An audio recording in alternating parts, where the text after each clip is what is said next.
and this is me trying to get the Batman retrospective done, the one that I started in the summer, but obviously forgot about completely, but I do want to get it done by the end of the year.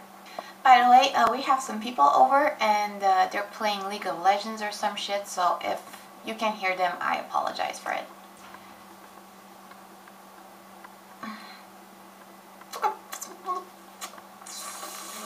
So Tim Burton's Batman 1989. Shut the fuck up.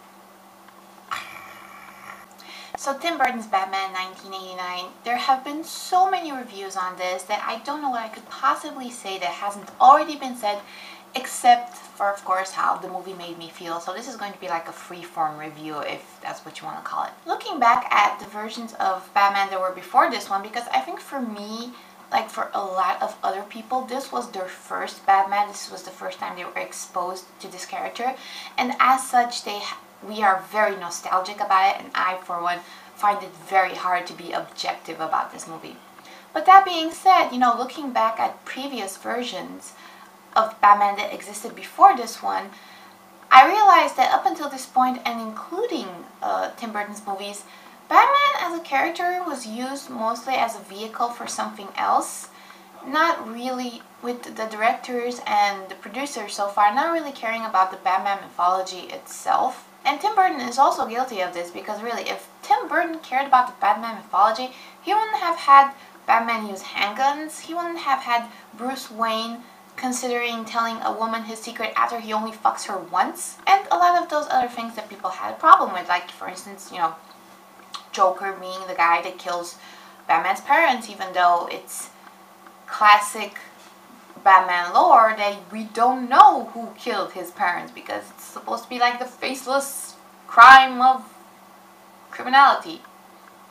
The faceless face of crime element. We're not supposed to know.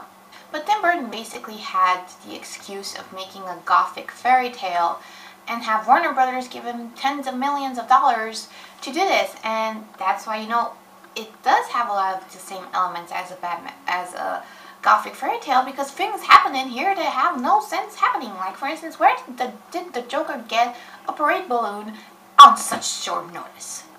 But the thing is that people didn't really care about that, because Tim Burton was the right director at the right time. This is a Batman for the late 80s, and it was a coming together of the cultural zeitgeist and the particular director's vision. Tim Burton was the right man for the right job at the right time, much like Nolan was at the middle of the 2000s. So because you had that happy coincidence of having the right director for the right job, and he produced a movie that could also be enjoyed by parents and their kids, you know, for lots of people, myself included, Michael Keaton would be their first Batman. And like in the case of Adam West, you know, you don't really forget your first Batman no matter how crappy he is. Now, don't get me wrong, I don't think that Michael Keaton was crappy in this role. Obviously he wasn't, but like, the movie is slightly dated in the sense that I, for one, cannot watch it now without looking at the Batsuit and how completely uncomfortable it must have been. And like, Batman can't turn his fucking head. Like, how is he supposed to fight crime in that thing?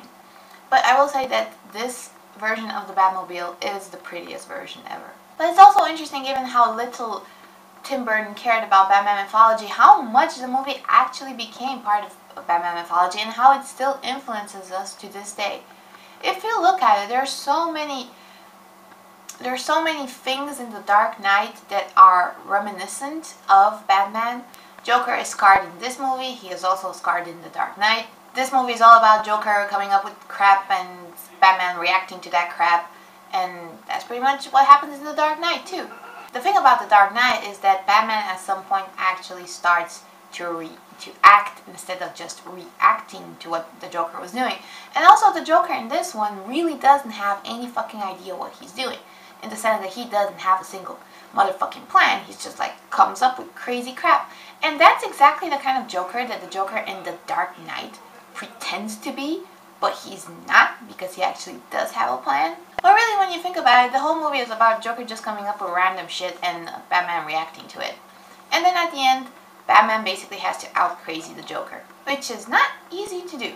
But ultimately, it is all about Tim Burton's vision, which, you know, 50% of it is just in the visual style, and I think that's another thing that really affected us when we were kids, that this movie was so visually exciting that it just stuck in our head. Like, it communicated with you on a level that was beyond words, beyond story, beyond all that, you know, crappy intellectual shit.